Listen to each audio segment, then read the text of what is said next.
Hello everyone, welcome back to my channel. दोस्तों, आप जिसका इंतज़ार कर रहे थे, आखिर वो घड़ी आ ही गई, यानी आदेश भी आ गया। एक बहुत ही महत्वपूर्ण प्रशिक्षण जो दीक्षा पोर्टल पर मौजूद है, जिसका नाम है बच्चों की बातचीत कक्षा का अहम संसाधन उत्तर प्रदेश। मैं आपको पहले ही इसको सूचना दे चुका हूँ। दोस्तों, इस वीडियो में मैं आपको लेकर आ रहा हूँ भाग 1 से 5 बहुविकल्पीय प्रश्नावली। आपको बताना चाहूँगा कि पाँचवें भाग जिसमें आपका आकलन होता है उसका वीडियो मैं पहले ही डाल चुका हूँ, जो कि आपके लिए बहुत ज़रूरी है। तो मित्रों, उस वीडियो की लिंक मैं आपको इस वीडियो के डिस्क्रिप्शन में दे दूंगा। तो आप जो है भाग 1 से लेकर 4 तक प्रश्नावली इसी वीडियो में है, और पाँचवें भाग का जो है लिंक मैं आपको इसी वीडियो के डिस्क्रिप्शन में दे दूंगा। आप वहां से जाकर के पाँचवा भाग भी देख सकते हैं और अपना यह कोर्स पूर्ण कर सकते हैं। इस कोर्स को पूर्ण करने की जो आखिरी तारीख है वो 12 अक्टूबर तक है। 12 अक्टूबर तक आपको किसी भी हालत में यह कोर्स पूर्ण कर लेना है, क्योंकि 12 अक्टूबर के बाद लिस्ट जारी हो जाएगी। इस कोर्स को पूर्ण करने के तुरंत बाद ही आपको मिल जाएगा आपका सर्टिफिकेट। ठीक है, तो आप अपना सर्टिफिकेट भी डाउनलोड कर लीजिएगा। तो आइए मित्रों, बिना देर किए हम अपने वीडियो प्रारंभ करते हैं। अगर वीडियो अच्छी लगे तो प्लीज़ मेरे चैनल को सब्सक्राइब कर लीजिएगा, दूसरे मित्रों को शेयर भी कीजिएगा ताकि ज़्यादा से ज़्यादा लोग इसका फ़ायदा उठा सकें।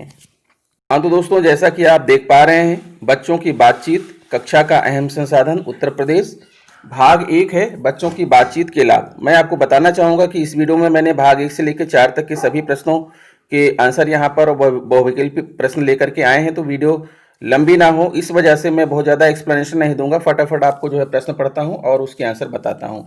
देखिए, पहला प्रश्न आपकी स्क्रीन पर आ रहा है कि आपके अनुसार प्रभात सर द्वारा पूछे गए अधिकतर सवाल किस तरह के हैं। आप एक से अधिक विकल्प भी चुन सकते हैं। आगे बढ़ने के लिए सबमिट बटन दबाएं। हाँ ना वाले, स्थिति पर विचार देने वाले, छिपे हुए कारण को खोजने वाले, एक शब्द पंक्ति में उत्तर देने वाले, घटना का विवरण देने वाले, विभिन्न पहलुओं को सोचने वाले, तुलना करने वाले या जानकारी को दोहराने वाले। तो मैं बताना चाहूँगा कि इस प्रश्न का जो राइट आंसर है वो है आपका पहला, चौथा और आठवां विकल्प। फिर ध्यान से सुनिए, पहला, चौथा और आठवां विकल्प इसका सही है। फिर अगला प्रश्न आएगा, आपके अनुसार इस तरह के प्रश्नों से बच्चों में किस तरह के कौशल का विकास हो सकता है।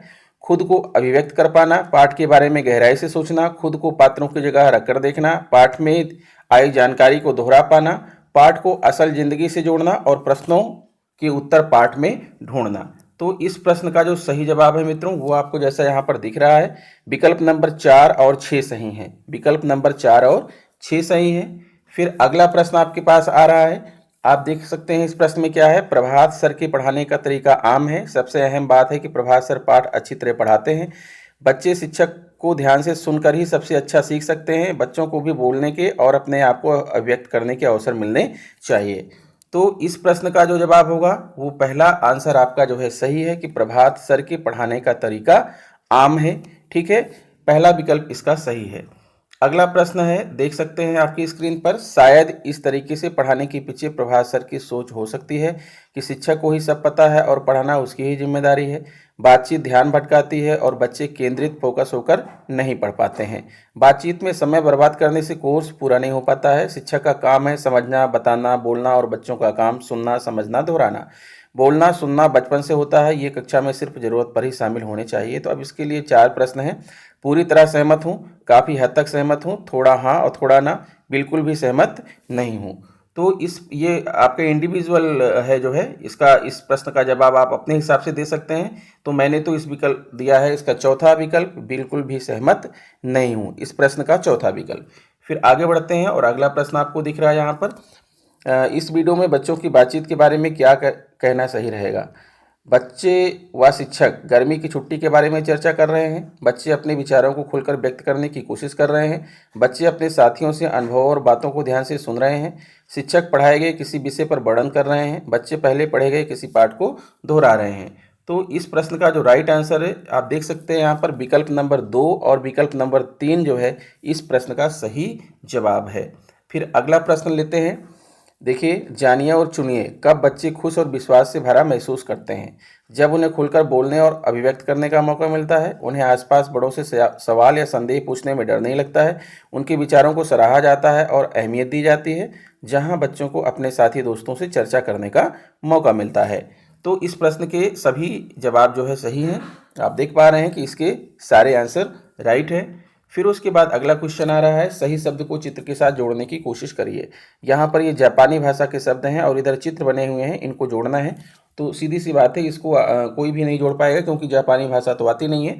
लेकिन इस प्रश्न का जो सही जवाब होगा वो सही जवाब यहाँ पर जोड़ के दिखाया गया है। देखिए, ये कुत्ता है, लड़का है और ये कप है। ठीक है, इस तरह से आपको इसी ऑर्डर में यहाँ पर इसको खिसकाना है। फिर आता है अगला प्रश्न है, इस तरह से पढ़ाने में क्या फ़ायदा है। बच्चों को कविता गाने में मज़ा आ रहा है, बच्चे मौखिक और लिखित शब्द के बीच जुड़ाव देख पा रहे हैं, सभी बच्चे सक्रिय रूप से भाग ले रहे हैं, बच्चों को अपने खुद के शब्द साझा करने का भी मौका मिल रहा है। तो इस प्रश्न का जो सही जवाब है, सारे के सारे विकल्प इसके जो है सही हैं। ऑल जो है ऑप्शंस आर राइट। ठीक है, सभी में आप सही का विकल्प लगाइएगा। फिर आते हैं, पहला भाग हो गया। अब बात करते हैं भाग 2 की। ठीक है, बच्चों की बातचीत, कक्षा का अहम संसाधन, भाग 2, शिक्षक के बातों की प्रकृति और भूमिका। तो इस भाग में ज़्यादा प्रश्न नहीं है, फिर भी जितने हैं आप उनको देख लीजिए। बच्चों द्वारा की गई बातचीत के बारे में क्या कहना सही रहेगा। बच्चे अधिकतर प्रश्नों का उत्तर देने के लिए ही बोल रहे थे। बच्चे तितली के बारे में आंखें देखे अनुभव साझा कर रहे थे। बच्चे 1 या 2 शब्दों में ही जवाब दे रहे थे, या बच्चे पढ़े गए पाठ को याद करके ही जवाब दे रहे थे। तो इस प्रश्न का जो राइट आंसर है आपको हम दिखा रहे हैं यहाँ पर, विकल्प नंबर 1, 3 और 4 इसके सही हैं। विकल्प नंबर 1, 3 और 4। फिर अगला प्रश्न आप देख सकते हैं, यहाँ पर आपको जो है 2 साइड में लिखा हुआ है और एक दूसरे के साथ इसको जो है मिलाना है। आपकी स्क्रीन पर कुछ प्रश्न दिए जा रहे हैं, प्रश्नों को सही तालिका में ड्रैग करके सबमिट बटन दबाइए। क्या रामू को अपने दोस्त का सामान बिना पूछे लेना चाहिए था। शेर गुफा में क्यों रहता होगा। हाथी खाने में क्या क्या खाता है। शेर कहाँ रहता है। अगर तुम रामू की जगह होते तो तुम क्या करते। क्या तुम मुझे जीवित और अजीवित वस्तुओं के बीच का अंतर उदाहरण के साथ समझा सकते हो। इसको 2 श्रेणियों में बांटना है, याद करके बताने वाले प्रश्न और सोच करके बताने वाले प्रश्न। तो आइए हम आपको दिखाते हैं कि क्या इसका राइट सीक्वेंस होगा। आप यहाँ पर देख सकते हैं, याद करके बताने वाले प्रश्न ये 3 हैं और सोच कर बताने वाले प्रश्न ये 3 हैं। ये आपको स्क्रीन पर दिख रहे हैं। ठीक है, इसी हिसाब से आप उसको सेट करिएगा।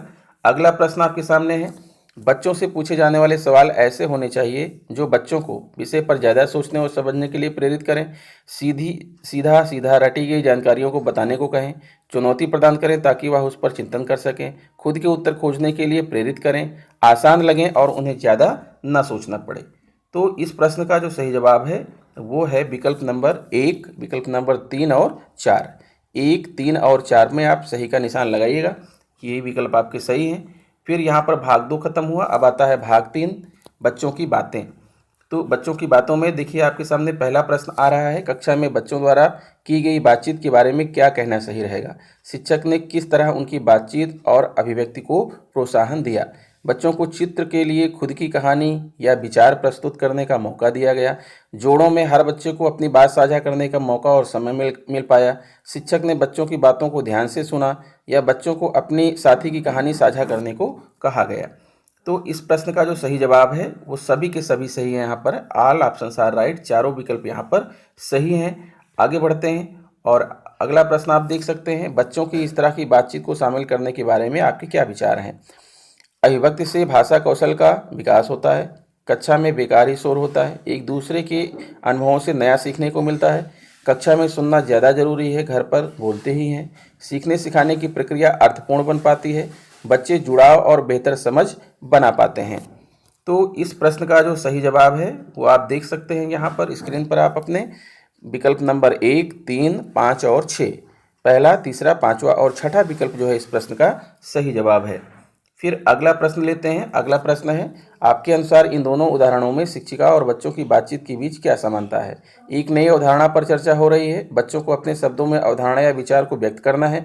बच्चे पूर्व ज्ञान के आधार पर उदाहरण सोचने की कोशिश कर रहे हैं। साथ ही बच्चे एक दूसरे से नई बातें भी सीख रहे हैं। शिक्षिका बच्चों की अधिक उदाहरण सोचने में मदद कर रही है। तो इस प्रश्न का जो सही जवाब है मित्रों वो ये है, विकल्प नंबर 2, 3 और 4, दूसरा, तीसरा और चौथा इस प्रश्न का सही जवाब है। आइए हम आगे बढ़ते हैं। अब यहाँ भाग 3 भी खत्म हो गया, आता है भाग 4, बच्चों की बातचीत यानी कि कक्षा में बच्चों की बातें। अब इसमें भी ज़्यादा प्रश्न नहीं है, थोड़े ही हैं। देखिए पहला प्रश्न ये है कि आप यहाँ पर 2 ग्रुप दिए गए हैं। दूसरे वाले ग्रुप को समूह और आधार दिया गया है। आधार को समूह के साथ जो है मिलाना है, ठीक है, और आपको बताना है ऐसा समूह जिसमें 3 बच्चे अभी किसी की मदद से काम कर पाते हैं और एक बच्चा स्वतंत्र रूप से सोचकर काम कर पाता है। ऐसा समूह जिसमें एक बच्चे को जगह के भौतिक विशेषताओं में, दूसरे बच्चे को वहाँ मिलने वाले संसाधनों में, तीसरे बच्चे को वहाँ की संस्कृति में और चौथे बच्चे को वहाँ के इतिहास में रुचि है।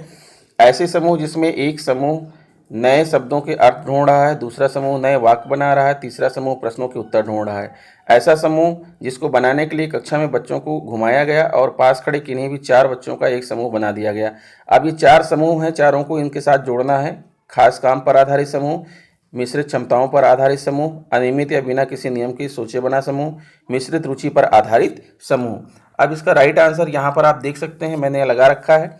जो जिसका राइट समूह है उसी के नीचे आप देख रहे हैं, पहले है मिश्रित क्षमताओं पर आधारित समूह, दूसरा है मिश्रित रुचि पर आधारित समूह, तीसरा खास काम पर आधारित समूह और चौथा है अनियमित या बिना किसी नियम के सोचे बना समूह। ठीक है, अगला प्रश्न है, आपके अनुसार इस तरह के प्रश्न बच्चों के साथ किस तरह की बातचीत करने में मदद कर सकते हैं? तो यहाँ पर अपने निजी अनुभव साझा करने में, कविता में सीखी बातों को याद करने में। तो इस प्रश्न का उत्तर ही है यहाँ पर पहला ही सही है, अपने निजी अनुभव साझा करने में। यहाँ पर ये आपका यही सही है, पहला ही ऑप्शन यहाँ पर इसका राइट है।